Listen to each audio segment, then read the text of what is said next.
Olá, tá começando a 7ª edição do Dinâmica Cast, dessa vez falando sobre o principal torneio de clubes da América Latina, a Libertadores. Hoje um pouquinho diferente, sou o Thales Cristiano e aqui tá o Lucas Oliveira comigo, meu amigo, que vai se juntar a mim nesse papo. E aí, como você tá, cara? Tô bem, e você? Tudo tranquilo? Pronto para mais uma jornada aqui? Vamos tentando, né, cara? Vamos dar uma abrangência de tema aí pra poder ir expandindo nosso potencial, né? Sim, vamos tentar dar um resumão, ficar algo bem bonitinho. Saiu o peneirão da Libertadores aí, cara, o sorteio das oitavas de final. O que você achou? Cara, eu achei equilibrado, digamos assim. Tem alguns confrontos que a gente vai ver e falar, putz, esse confronto aqui é interessante. Tem alguns confrontos que a gente vai olhar, não com desprezo, mas sem tanta relevância. E esperar o melhor dos brasileiros, né? Que tenha um bom desempenho para que... Com certeza. Para começar a nossa conversa de hoje, a gente vai dar uma olhada na campanha dos clubes brasileiros, né? Foram 6 jogos, uma jornada bastante árdua para alguns certos clubes do Brasil aqui, nessa primeira fase de Libertadores. Vamos começar falando do Internacional no Grupo A, grupo que tinha o River Plate, o Palestino e o Alianza Lima, e o Clube de Porto Alegre conseguiu sair na primeira posição do grupo. Pois é, então. O Inter começou bem a competição, né? Vencendo os 2 primeiros jogos. Depois empatou com o River em casa. No terceiro jogo empatou. O quarto jogo venceu também. Aí, após a quarta rodada, a equipe já estava classificada. Na quinta rodada, venceu também. Então, o último jogo foi meio que o famoso jogo de compadres, pois o Inter e o River já estavam classificados, né? E mesmo assim foi um jogão, né? Não, foi um ótimo jogo, com o Sobis fazendo 2 gols, né? E o River empatando no finalzinho. Mas foi uma bela campanha do Internacional, surpreendendo a todos, né? Porque um time no grupo do atual campeão, né? Com certeza. E esse elenco do Internacional, cara? Cara, é um elenco bom do meio pra frente, né? Assim, a zaga com o Cuesta e o Moledo tem dado certo, só que falta ao Inter uma peça de reposição ali, né? Mas o meio encaixou, né? Com o Patrick,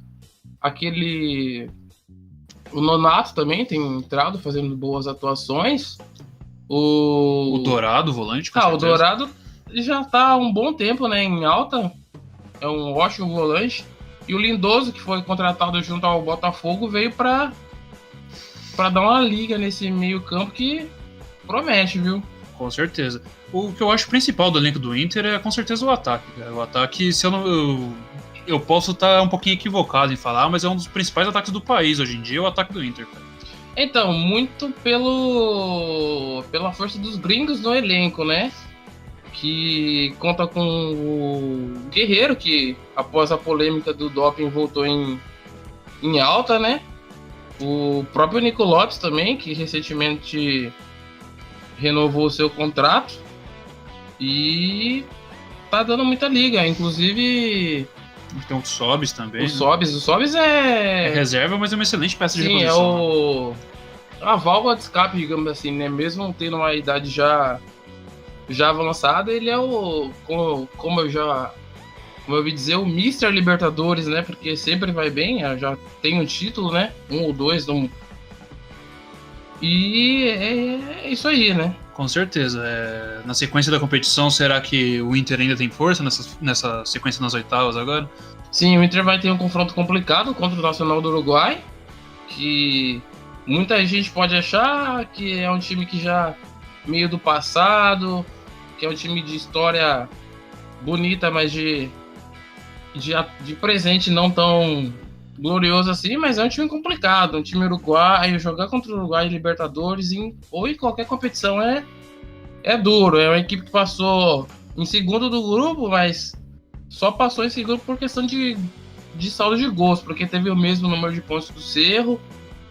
E vai ser um confronto complicado. Para mim, na minha visão, o Inter é favorito, até pela campanha que fez. Mas é bom ficar esperto com esse time nacional aí, que não é bobo, não. Com certeza. Vamos falar do próximo brasileiro aqui na nossa sequência, o Cruzeiro, que foi em primeiro lugar no grupo B, 15 pontos, uma excelente campanha, 5 vitórias e 1 derrota, no grupo que tinha Emelec, Deportivo Lara e Huracan. Tá indo bem o time de Minas Gerais até aqui, né? O Cruzeiro na Libertadores foi assustador. O desempenho do Cruzeiro na Libertadores foi incrível. Pelo bem da palavra, atropelando os adversários, passou com facilidade. Até a última rodada era o líder no geral, né? E todo mundo estava crendo que ia ter a melhor campanha, né? Só que teve um deslize na última rodada contra o Emelec, jogando em BH, começou o jogo perdendo, até empatou, mas depois tomou o segundo gol e, surpreendendo a todos, perdeu em casa, um time que vinha bem, mas eu creio que esse resultado não vai influenciar muito, até porque já estava classificado e meio que o time relaxa, então Cruzeiro, fica de olho no Cruzeiro, viu? Com certeza. Se tratando de elenco, o Cruzeiro tem um elenco muito bom também, né? Creio eu que um dos melhores do Brasil, né? Um ataque reforçado, um meio campo sólido, uma zaga com o Dedé e Léo, né? Que o Dedé é um cara fora de série, né? Então... E as duas laterais, a gente tem o Dodô, que era lateral esquerdo do Santos, que tá muito bem também. O Orejuela, que era do Fluminense, né? Sim. E estão muito sólidos, né? Inclusive, ele encaixou bem nesse sistema do Mano, né? Sem contar as contratações, né? O Marquinhos Gabriel e o Rodriguinho vieram para ser titulares e estão indo bem. O Rodriguinho começou bem o ano, agora caiu um pouquinho, mas o bicho ainda tá bom. Vai dar trabalho esse o Cruzeiro, viu? Nas oitavas de final, o Cruzeiro pega o River Plate. Então, esse confronto é o confronto. Creio eu que o melhor confronto dessas oitavas de finais, até pelo desempenho das equipes e pelo tamanho das duas equipes, né? Que o Cruzeiro vem de ótimas campanhas, é um time copeiro. O River é o atual campeão e vai ser um confronto complicado pro Cruzeiro, creio eu. Que não há favorito, pois ambas as equipes se equiparam. Vai ser bom esse confronto, hein? Sim. Esperar pra ver. É o típico confronto que, tipo, o River chega com toda a pinta de atual campeão da competição, né? Só que o Cruzeiro vem muito embalado, embora no Campeonato Brasileiro não tenha engrenado ainda, né?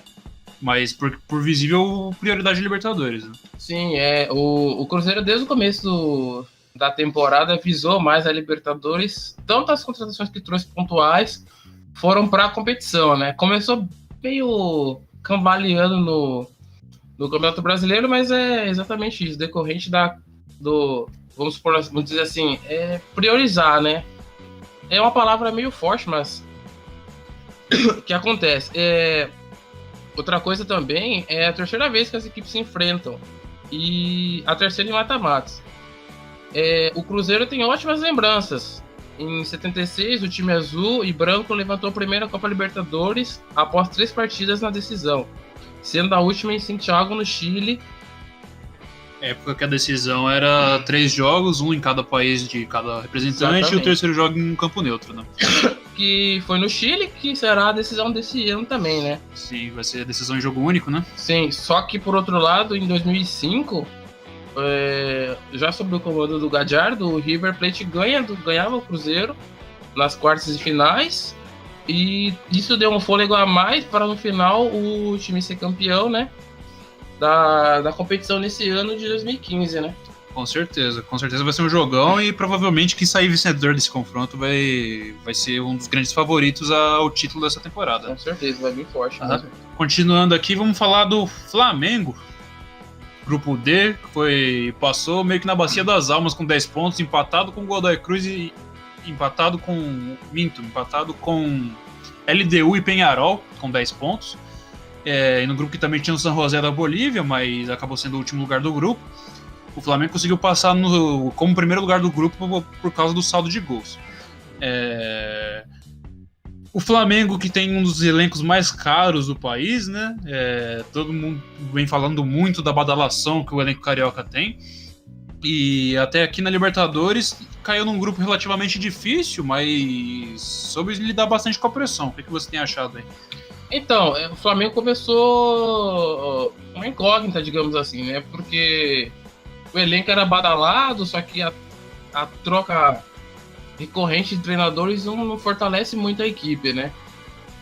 A equipe começou bem até, digamos assim, né? Vencendo a LDU no segundo jogo. Chegando à decisão da última rodada, com grande chance de classificar, né? Certeza. Chegou a última rodada precisando empatar com o Peñarol. Pra poder passar, né? Teve um jogador expulso e conseguiu segurar os uruguaios, que são fortes em casa, né? Que é um time também tradicional. E agora é outra competição, né? Não é porque o Flamengo passou com essa campanha, digamos, de dúvida que a turma vai olhar e falar, putz, esse Flamengo aí não vai pra frente. Não. É um time que um dos mais valiosos do Brasil, da América Latina, né? E vai dar trabalho esse time do Flamengo aí, viu? Com certeza, um ataque que encaixou com duas peças que eram do Santos até a temporada passada, né? O Gabigol e o Bruno Henrique.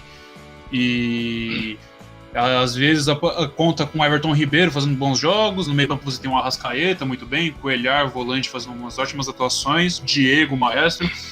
E um time muito sólido do meio pra frente, né? Um elenco recheado, né? O Bejar tá fazendo uma temporada incrível. O Everton Ribeiro, o Diego, a Arrascaeta, os três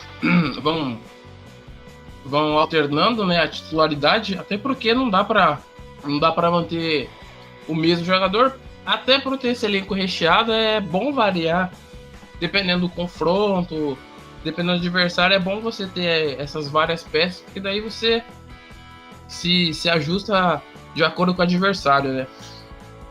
Com certeza. O Flamengo agora nas oitavas vai pegar o Emelec. Adversário não tão difícil assim, mas que pode ser que venha dar uma dor de cabeça pro Flamengo, né? Sim. O ano passado o Flamengo enfrentou, né, o Emelec, e o time manteve a mesma base do Emelec, né? O adversário se tornou bem conhecido do Flamengo, né? Em suas últimas participações da Libertadores. Os times se enfrentaram em 2012, 2014 e 2018. Na última vez, o Vinícius Júnior, né, deitou no confronto, né? Marcando dele, 2 né? gols no Equador, e o jogo foi fundamental na classificação na fase de grupos, né? E o Emelec, que se classificou como segundo no grupo do Cruzeiro, vencendo o Cruzeiro no Mineirão na última rodada, e mostrando que pode ser uma pedra no sapato do Flamengo, né? Com certeza. Minha opinião, se fosse para falar, eu acho que o Flamengo vai passar do Emelec. E à medida que o torneio for afunilando, a gente vai ver a força desse elenco aí, que até aqui tem sido um tanto quanto vagalume, vamos dizer assim. Né? Sim, eu acho que falta ao Flamengo um a mais, sabe? Tipo, o time vem tendo atuações inconstantes. Eu acho que falta um pouco de ali dentro entre os jogadores, porque o treinador é um ótimo treinador, que é o Abel Braga, dispensa comentários. E eu acho que falta os jogadores se unirem ali e falar: vamos, porque jogador tem, elenco tem, treinador tem, a torcida nem se fala, então é esperar para ver esse time do Flamengo aí, que vai dar pano pra manga esse elenco aí. Seguindo aqui, vamos falar do Atlético Mineiro, né, que foi o único time brasileiro que chegou à fase de grupos, que também tivemos o São Paulo, que foi eliminado na pré-Libertadores, mas foi o único clube brasileiro que chegou à fase de grupos dessa Libertadores e foi eliminado. O Atlético Mineiro ficou apenas na terceira posição, com 6 pontos, atrás de Cerro Porteño e Nacional do Uruguai, cada um com 13, ficando só à frente do Zamora. Uma campanha bastante decepcionante por parte do Galo, né? O Galo que entrou na segunda fase, né? Passou pelo Danúbio Logo depois passou pelo Defensor, né? Vencendo o primeiro jogo fora, empatando o segundo jogo em casa.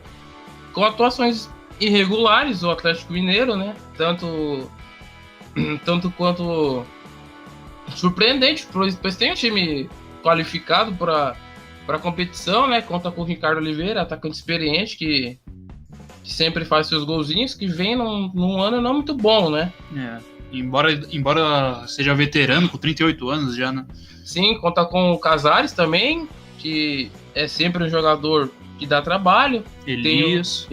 Tem o Luan também, né? O Menino Maluquinho. Menino Maluquinho, que é um ótimo jogador. O Chara, que esse ano também vem numa crescente boa.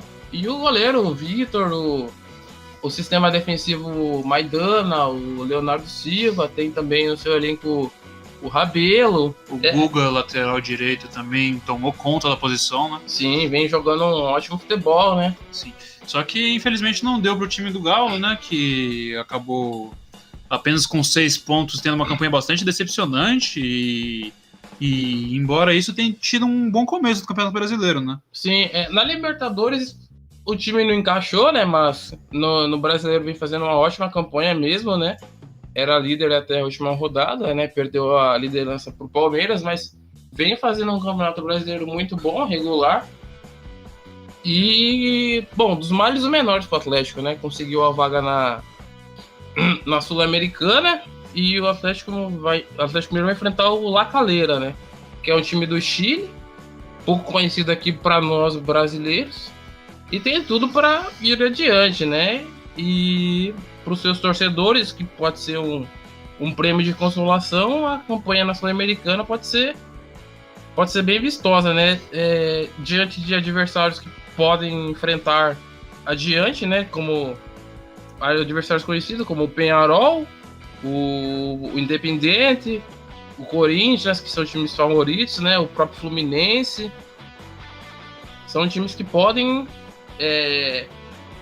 dar trabalho para o Atlético Mineiro na Sul-Americana, mas que pode ser um divisor de águas para a equipe, né?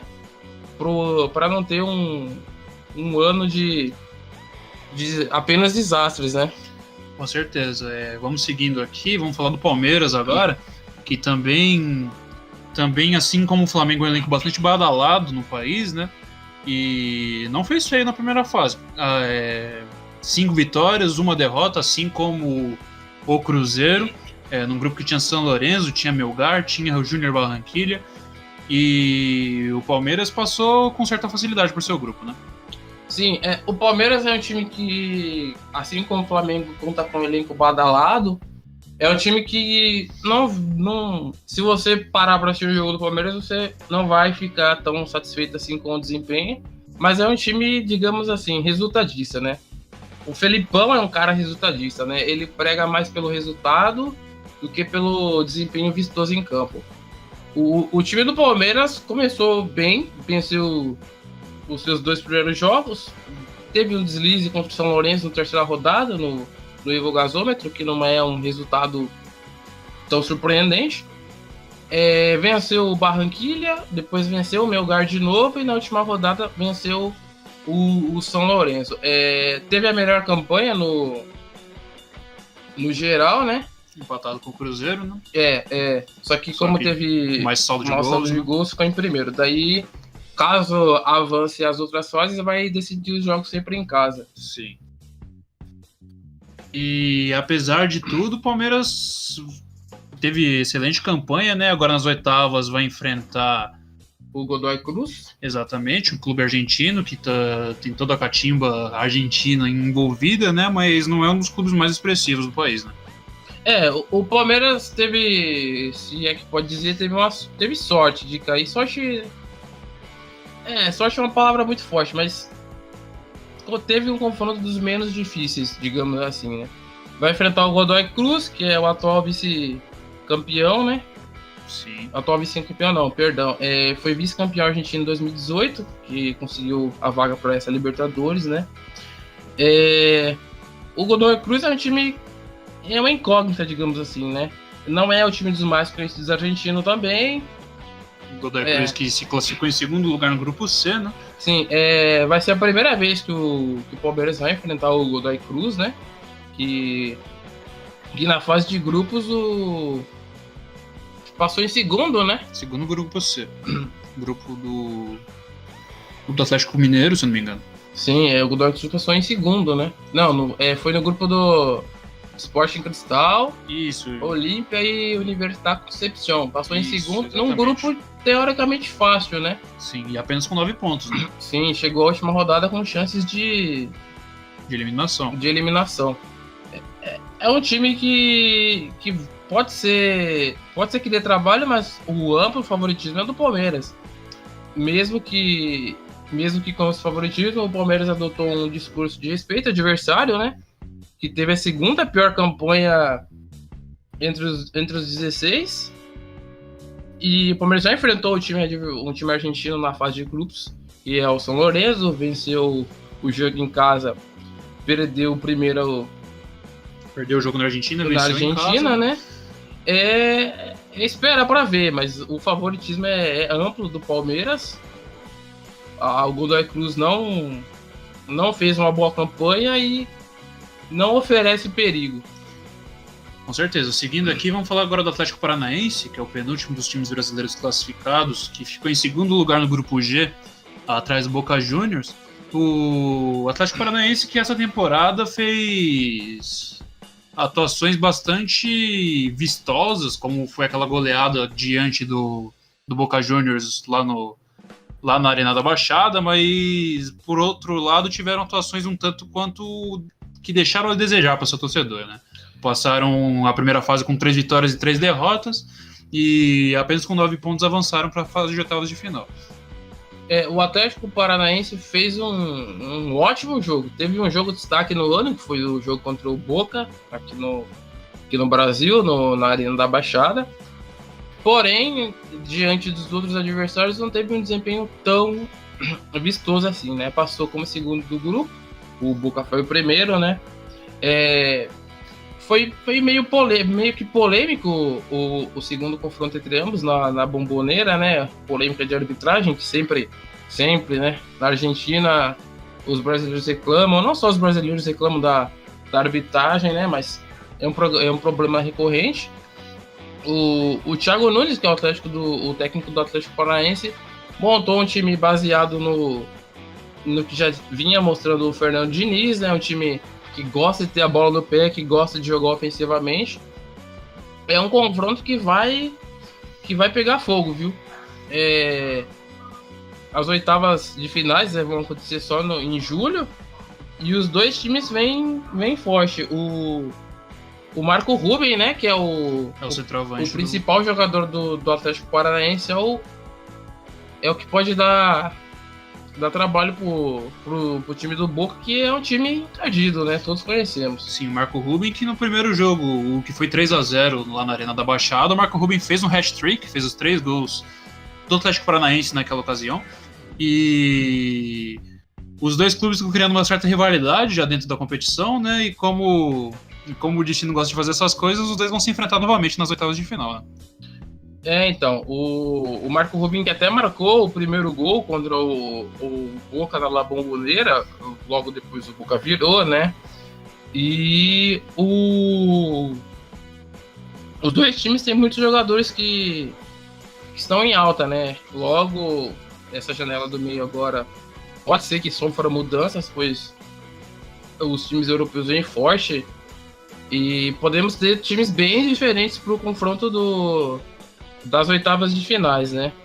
Exatamente, o elenco do Boca Juniors é bastante munido de boas peças, né? A gente tem o Ábila, a gente tem o Tevez, a gente tem o Zárate, que é excelente atacante, o Benedetto, e poderio ofensivo pro tradicional time argentino, que é o atual vice-campeão, não é o que falta, né? Sim, não podemos esquecer também do Pavon, que é um exímio jogador que já teve várias sondagens da Europa, mas que permaneceu no Boca. Vamos ver se ele vai continuar para a segunda parte da competição. E falando do último time brasileiro que restou aqui na nossa lista, do grupo H, era o Grêmio, o último time brasileiro a levar a Libertadores em 2017. classificou em segundo lugar do grupo, um grupo que tinha Libertad, Universidade Católica e Rosário Central. Classificou com 3 vitórias, 1 empate e 2 derrotas. Com 10 pontos, não foi a pior das campanhas, mas mesmo assim, um segundo lugar no seu grupo não era o que o torcedor esperava, né? Então, como o time foi o último brasileiro a vencer a competição e ano passado também teve um ótimo desempenho na Libertadores, a torcida do Grêmio esperava um desempenho melhor da equipe, que começou muito mal a competição. Muita gente duvidava da capacidade do Grêmio de classificar, pois começou mal, perdendo os jogos, tinha possibilidades remotas de classificação até a terceira rodada. Logo após isso, provavelmente o Renato Gaúcho deu um chacoalhão na equipe, tanto que a equipe venceu os últimos 2 jogos e conseguiu passar, né? Com a segunda campanha atrás do Libertad, que é o adversário na próxima fase, né? Outra coincidência. O Grêmio é um time que dispensa comentários, né? Manteve a base do time campeão de 2017, teve adições de alguns jogadores, a perca do Arthur, mas Ramiro também, sim, né? O Ramiro também saiu, mas é um time que manteve a base, né? Manteve o treinador, que é consagrado, o Renato Gaúcho, que sabe lidar com esse elenco, e tem o Everton Cebolinha em grande fase. Tem ótimas opções ali o Grêmio. O Grêmio é amplo favorito para o confronto, até pelos desempenhos recentes. Com certeza, embora também tenha tido um começo ruim no Campeonato Brasileiro, né?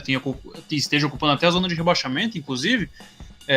Outro time que está priorizando a Libertadores, né? Sim, muito em função também, assim como o Cruzeiro, muito em função da Libertadores, ele vem tendo um desempenho um pouco abaixo no Campeonato Brasileiro, mesmo com um elenco com boas peças, né? Não um elenco tão bom, não tão recheado, tão glamouroso como Flamengo e Palmeiras. Mas o time do Grêmio tem boas peças de posições, né? Tem o André ali na frente, tem o Luan, que não vive boa fase, mas é um jogador que todos já sabem do seu potencial. Tem os moleques da base que tá vindo bom, tem o Jean-Pierre, o Tassiano, que sempre que entram fazem boas atuações. É um time que vai dar trabalho, o time do Grêmio, muito favorito, viu? Com certeza. Seguindo o nosso cronograma aqui, a gente já falou de todos os times brasileiros, mas teve alguns confrontos também que a gente ainda não comentou, que são São Lourenço e Cerro Porteño, já nas oitavas de final, isso, né? LDU e Olímpia, e só esses dois, né? De todos os confrontos que tem, desses dois são os 2 únicos jogos que não vão ter times brasileiros. Desses dois, quem que você acha que passa em cada confronto? Bom, LDU e Olímpia é um confronto tanto quanto equilibrado, né? A LDU estava no grupo do Flamengo, né? Passou com a segunda campanha, o Flamengo foi o primeiro. É um time que pode complicar a vida do Olímpia. O Olímpia que passou em primeiro no seu grupo, né? O grupo que tinha o Godoy Cruz, o Sport Cristal e a Universidade Concepción, que foi um grupo equilibrado. O Olímpia perdeu o último jogo, mas ainda assim classificou. Na minha opinião, para mim, eu acho que quem vai passar é a LDU, mas é um confronto interessante de duas equipes que nenhuma é tão mais forte assim quanto a outra. É um ótimo confronto, mas para mim a LDU vai sair vitoriosa. Sim, no outro, São Lourenço e Cerro Porteño é um confronto tradicional da América do Sul, né? Duas equipes bastante catimbeiras, o Cerro Porteño que sempre figura entre os candidatos a título em todas as edições de Libertadores, e o São Lourenço que foi campeão de 2014, né? O Cerro é um time complicado, o paraguaio, o argentino, o São Lourenço. Diga-se de passagem, é um confronto bem atípico, né? Porque O Cerro Porteño é uma equipe que foi bem no seu grupo, que tinha o Nacional e que tinha o próprio Atlético, né? O Cerro Porteño goleou o Atlético Mineiro, que era um dos favoritos do grupo, né? E acabou nos classificando. Mas goleou o Atlético Mineiro, que foi campeão da Libertadores em 2013. E o São Lourenço estava no grupo do Palmeiras, né? Venceu o Palmeiras no primeiro confronto, perdeu no segundo, mas é uma equipe enjoada, viu? Para mim, o São Lourenço vai passar. Não com facilidade, mas para mim é o time que vai sair vitorioso desse confronto. Com certeza, os confrontos das oitavas de finais da Libertadores começam depois da pausa para a Copa América, né? Apenas no mês de julho, no final do mês de julho. E aí a gente vai ter uma sucessão dessa novela que está sendo a Libertadores até aqui, né? A artilharia, a gente tem o Marco Rubens do Atlético Paranaense, muito bem, empatado com o Adriano Martínez lá do Libertad, né? O Marco Rubens que pode ser como dissemos anteriormente, o cara do confronto contra o Boca Juniors, a principal referência do Atlético Paranaense. E o Adriano Martínez do Libertad, que vai pegar o Grêmio. É muito provável que ele caia fora dessa fase, porque o time do Grêmio é um ótimo time, tem um sistema defensivo muito sólido. E tem vários outros jogadores que podem pintar ali, né, na artilharia. Temos o Fred, que é um atacante do Cruzeiro, que é renomado, que pode chegar a ser um dos artilheiros. Temos o Everton Cebolinha. Temos o próprio Oscar Cardoso, também do Libertad, atacante conhecido, que já defendeu o Benfica, rodado. Mas a briga pela artilharia promete ser boa, viu? Com certeza. Mais algum destaque? Não, nenhum destaque. A Libertadores que, como eu disse, segue depois da pausa para a Copa América. E certamente a gente vai estar comentando os jogos quando for acontecendo. Até lá a gente vai atualizando com mais notícias no nosso blog, mais notícias na nossa página do Facebook e do Instagram. Semana que vem a gente tem com mais uma edição do podcast falando do mundo do automobilismo, como toda semana. E até lá então, pessoal. Obrigado a todos. Espero que tenham gostado. Até mais e obrigado.